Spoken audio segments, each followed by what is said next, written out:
ब्रह्मा बाबा अद्भुत संतुलन। जैसे बाबा के जीवन में ज्ञान और प्रेम का अद्भुत तालमेल था, वैसे ही बाबा के जीवन में हर प्रकार से संतुलन था।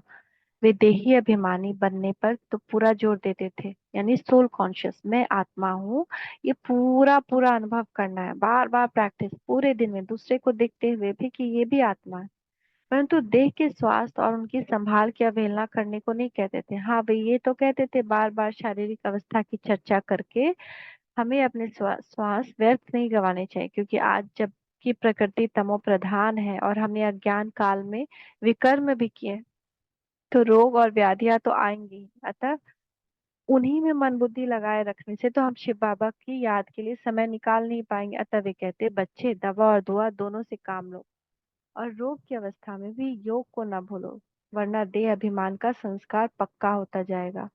इस पर वे यही कहते कि शरीर मूल्यवान है, अतः इसे कोशिश करके ठीक रखो, ताकि इस द्वारा ईश्वरीय सेवा भी कर सको और आपके योग रूप पुरुषार्थ में विघ्न न पड़े। बाबा के आत्मनिश्चय में जो स्थिति थी, उनका जो स्नेह था, वह उनके हर बोल हर कर्म में झलकता था।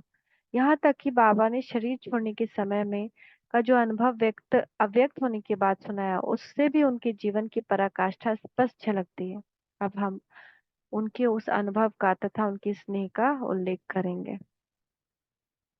प्रीति भरी यादें। ब्रह्मा बाबा के अव्यक्त होने के बाद उनके पार्थिव शरीर के तत्व सेवा पर उपस्थित हो जाने के पश्चात मधुबन में हॉल में सबके जब सबकी स्नेह भरी याद और प्रेम भरे संस्मरण, मन में समाये जिज्ञासाएं और भाव भरे उद्गार लेकर जब ब्रह्म कुमारी गुलजार बहन ने संदेशी के रूप में ध्यानावस्था में उड़ान भरी, तब ब्रह्मा बाबा ने पार्थिव शरीर में अपने अंतिम क्षणों का संक्षिप्त समाचार भी सुनाया। ब्रह्मा बाबा ने बताया कि क्लास समाप्त होने के बाद जब वे सभी बच्चों को, अच्छा बच्चे अब छुट्टी, ऐसा कहकर कमरे में वापस लौटे, तो उन्हें हृदय क्षेत्र में असामान्य अवस्था का अनुभव हुआ, जिसे कि वे लौकिक भाव में लोग दर्द कहते हैं।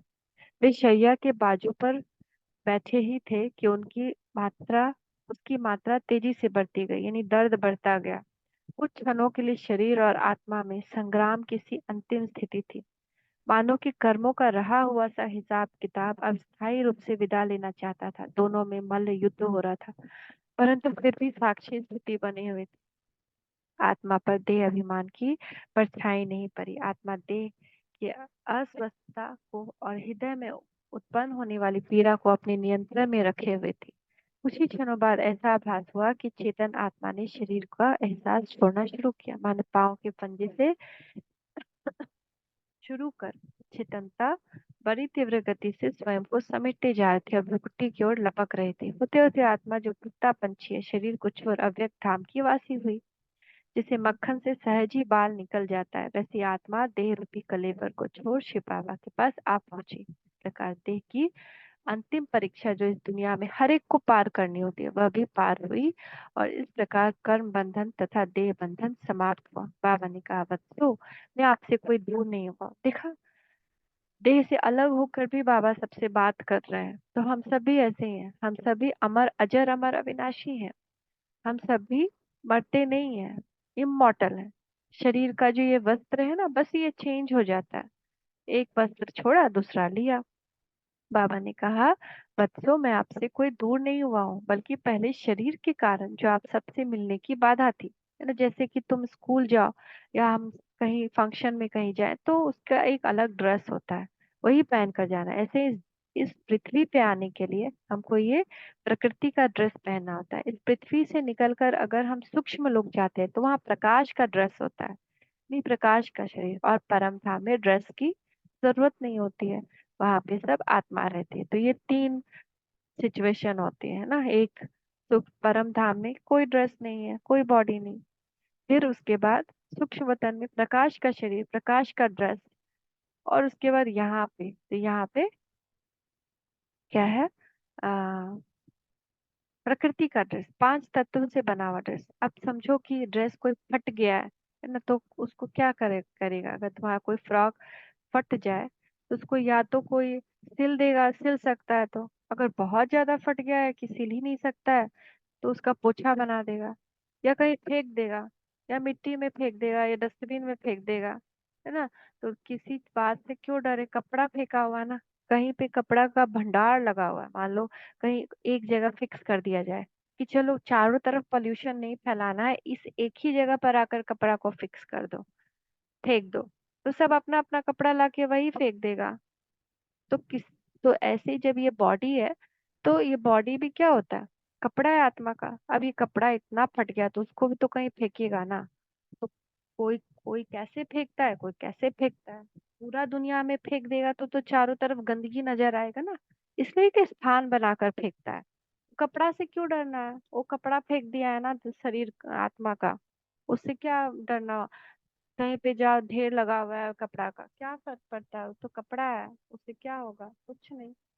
तो इस सत्य को जब समझ जाए तो हम डर नहीं लगेगा। तो बाबा ने फिर यही कहा, देखो अभी बाबा अपनी प्रकाश के शरीर से बात कर रहे हैं। ब्रह्मा बाबा, तो भगवान तो नहीं है ना, वो हमारे ही जैसे थे, लेकिन नंबर वन मेहनत किए। वत्सो, मैं आपसे कोई दूर नहीं हुआ, बल्कि पहले शरीर होने के कारण आप सबसे मिलने की बाधा थी। अब शरीर क्या होता है, थक जाता है, इतना नहीं दौड़ सकता, लेकिन प्रकाश का शरीर तो प्रकाश की स्पीड, लाइट की स्पीड से दौड़ेगा, फास्ट फास्ट फास्ट दौड़ जाएगा, तो कहीं भी पहुंच जाएगा। तो समाप्त हो गई। अब तो आप जब चाहे, जहां भी चाहे, जितना समय के लिए चाहे, बुद्धि योग बल द्वारा मुझसे मिल सकते हैं। अब देखो, शरीर से हम परम धाम जाना चाहे तो जा सकते हैं नहीं, लेकिन हम बुद्धि से आत्मा बन के कितना फास्ट से परम धाम पहुंच जाते हैं, एक सेकेंड में। तो मैं तो बेहद विषय की सेवा पर उपस्थित हुआ हूँ और आप लोगों के लिए सत्युग की स्थापना की रफ्तार तेज करने गया हूँ। पहले भी जब मैं शरीर में था, तब आप बच्चे देह में होते हुए भी मिलते थे, तो बुद्धि योग बल से ही थे। अब भी उसी रीति से मिलकर उससे भी अधिक अनुभव कर सकते हैं। कुछ वक्त सोचते हैं कि हम तो बाबा से अधिक मिल ही नहीं पाए और समय हाथ से निकल गया, परंतु वास्तव में अभी भी विशेष कुछ बिगड़ा नहीं।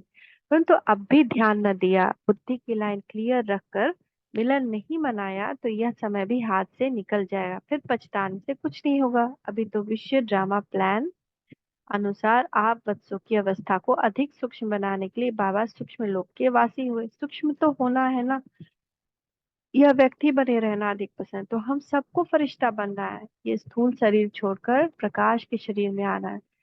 कहीं भी पहुंच सकते हैं हम एक सेकेंड में, परी बनना है, फेरी। तो अब अव्यक्त को व्यक्त में लाने के बजाय आप भी अव्यक्त स्थिति में स्थित होकर अव्यक्त मिलन बनाने का अभ्यास करो। बाबा आपके साथ है, कोई छूटा नहीं है, बल्कि बाबा परम धाम का दरवाजा खोलने को की तैयारी करने गए। इस प्रकार बाबा ने इस सारे वृतांत के पीछे रहस्य को स्पष्ट किया और साथ साथ स्नेह की अभिव्यक्ति की, जिससे कि सबके मन को बाबा ने दिव्य रूप से केवल ढाढ़स ही नहीं दिया, बल्कि उनकी योग की स्थिति को ऊंचा उठाया और इस अव्यक्त स्थिति में स्थित होने की प्रबल प्रेरणा दी। सभी के मन पर इस अनुभूति की छाप लग गई कि अव्यक्त रूप में बाबा हम सबके साथ हैं, और आज भी यज्ञ का हर एक व्यक्ति अनुभव करता है कि बाबा उसके साथ है। यह कथन मात्र नहीं, बल्कि व्यक्तिगत रूप से प्राय हर एक की अनुभूति है ना। परंतु अव्यक्त मिलन बनाने के लिए हर एक अ, अव्यक्त काल में चरित्रों का गायन हर वक्त करता रहता है। बाबा ने हर एक वक्त में एक ऐसी तो नई रूह फूंक दी थी कि नई उमंग और नई उत्साह में वह नए मिले जीवन में हर वक्त के मुख से वाह बाबा वाह ये बोल निकलते थे, जिसके द्वारा परम पिता परमात्मा से मिलन हुआ और जिससे ही मरुस्थल की तपी हुई मरु के जैसे जीवन को ज्ञान की बरसात से शीतल बनाया। उसे भला भुला ही कैसे जा सकता है। किसी ने मनोरंज शब्दों में गुनगुना दिए, बाबा तेरा बनने में सुख मिलता इलाही है, खुशियों से भरा जीवन हर पल में कमाई है, बाबा तेरे बनने में सुख मिलता इलाही है।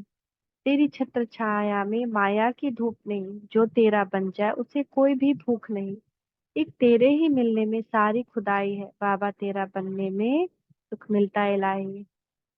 बनाया हमें जिसने ज्ञान सितारे, वो बाबा है प्यारे दिलों के सहारे, बनाया हमें जिसने ज्ञान सितारे, जिसने चलाई अमृत वाणी, चढ़ती जाती सुनकर मस्ती रूहानी, भूल जाते माया के दुख दर्द सारे, वो बाबा है प्यारे दिलों के सहारे।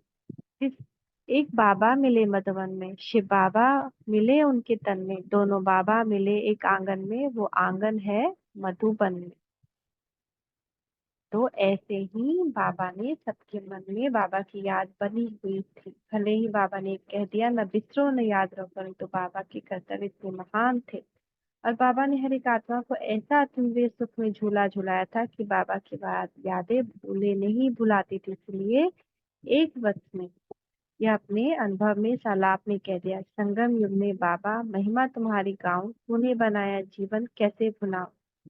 संगम युग में बाबा महिमा तुम्हारी गाऊं। Thank you Baba. Om Shanti.